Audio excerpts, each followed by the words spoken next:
Bismillahirrahmanirrahim. Assalamualaikum warahmatullahi ta'ala wabarakatuh.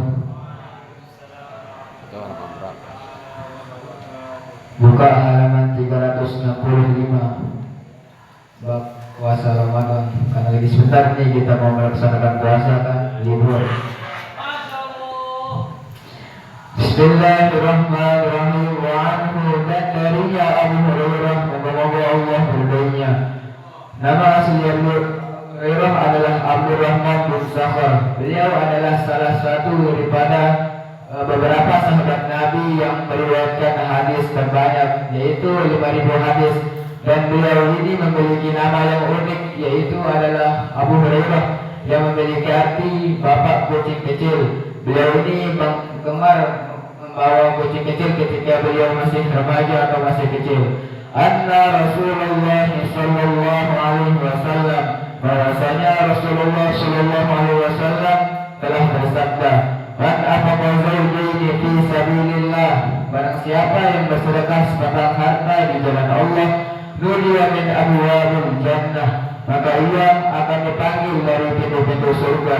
Ya Abdullah, wahai hamba Allah, hadza khair, inilah yang lebih baik. Faman kana min ahli sholati, maka barang siapa yang termasuk daripada golongan ahli sholat, du'a min babis sholati, maka ia akan dipanggil dari pintu-pintu sholat. Dan barang waman kana min ahli jihadi, dan barang siapa yang termasuk daripada golongan ahli jihad, du'a min babil jihadi, maka ia akan dipanggil dari pintu-pintu jihad. Waman kana min ahli siyami, dan barang siapa yang termasuk daripada golongan orang-orang yang sering melaksanakan puasa, doa min babir rayyan, maka ia akan dipanggil dari pintu-pintu surga.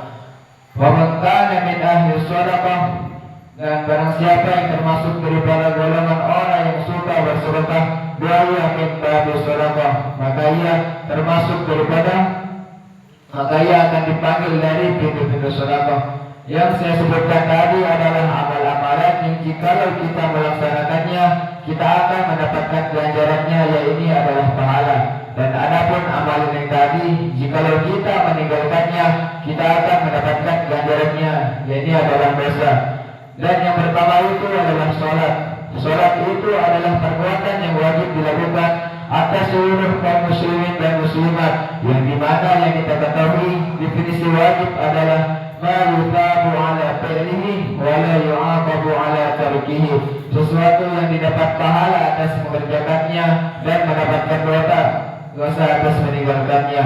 Dan sholat ini adalah pembeda dari orang-orang muslim dan kafir, sebagaimana yang disampaikan ulama kepada kita, man taraka sholati faqad kafara, barang siapa yang meninggalkan sholat dengan sengaja, maka ia hampir dikatakan kafir.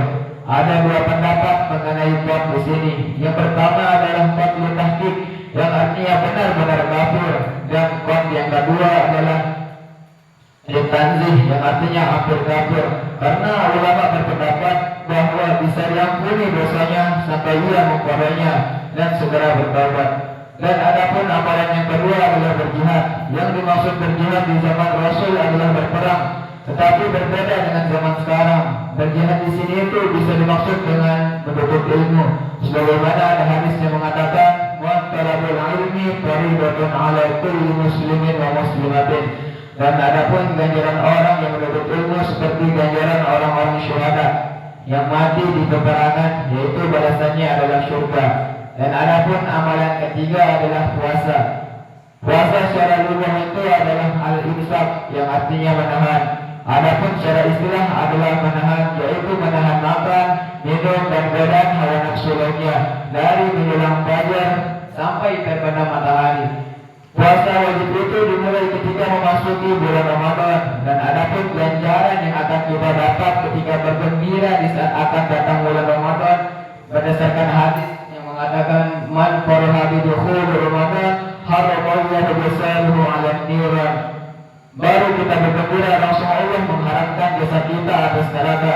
Apalagi kita mengerjakan amalan kebaikan di dalam bulan tersebut, sebagaimana hadis yang disampaikan oleh Imam Muslim, kullu amalin ibni Adam yudha'aful hasanatu bi asyri amthaliha.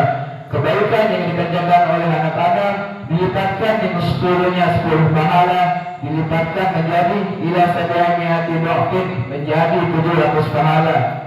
Banyak sekali fadilah di dalam bulan tersebut, karena bulan Ramadan adalah bulan yang mulia dan Allah juga banyak menjanjikan banyak ganjaran pada bulan tersebut, baik dari amalan berpuasa wajib dengan sabda Nabi yang mengatakan man shoma ramadana imanan wa ihtisaban ghufira lahu ma taqaddama min dhanbi, baik diampuni dosanya yang telah lalu.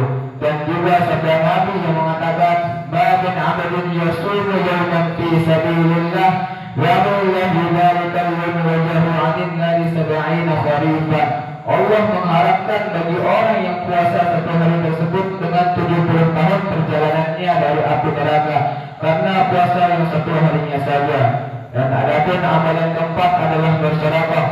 Sedekah dibagi jadi dua, ada yang wajib dan sunnah. Adapun yang sunnah seperti menyedekahkan hartanya kepada orang lain, bukan seperti sedekah wajib. Dan adapun yang sedekah wajib itu punya syarat tertentu. Pada saat ingin selesai bulan Ramadan sampai ke khatib mimbar, dan masih banyak lagi syaratnya, yang dimana Imam Syafi'i mengatakan Yusuf orang yang bisa makan secukupnya, ia bisa bayar dengan 2,5 kilogram gandum. Tapi karena gandum tidak ada di makanan pokok Indonesia, maka kita pakaikan beras sebagaimana yang dikatakan dalam usul fiqh al-adatu muhakkamah. Jadinya setiap negara punya makanan pokok. Intinya ya kalau tidak punya gandum pakai beras. Qala Abu Bakr radhiyallahu anhu, telah berkata Abu Bakar, moga-moga Allah berbainya, di abi anta wa ummi ya Rasulullah, demi ayah dan ibuku wahai Rasulullah, ma'alaman du'aya min tilkal abwabi, bukankah ada orang yang dipanggil dari pintu-pintu itu min daruratin, karena darurat. Fahal yud'a ahadun tilkal abwabi kulluha, maka apakah ada seseorang yang dipanggil dari semua pintu-pintu itu?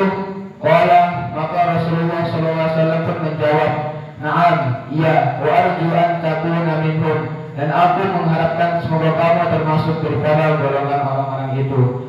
Muttafaqun alaih. Hadis ini riwayat Imam Bukhari Muslim. Wallahu a'lam bishawab.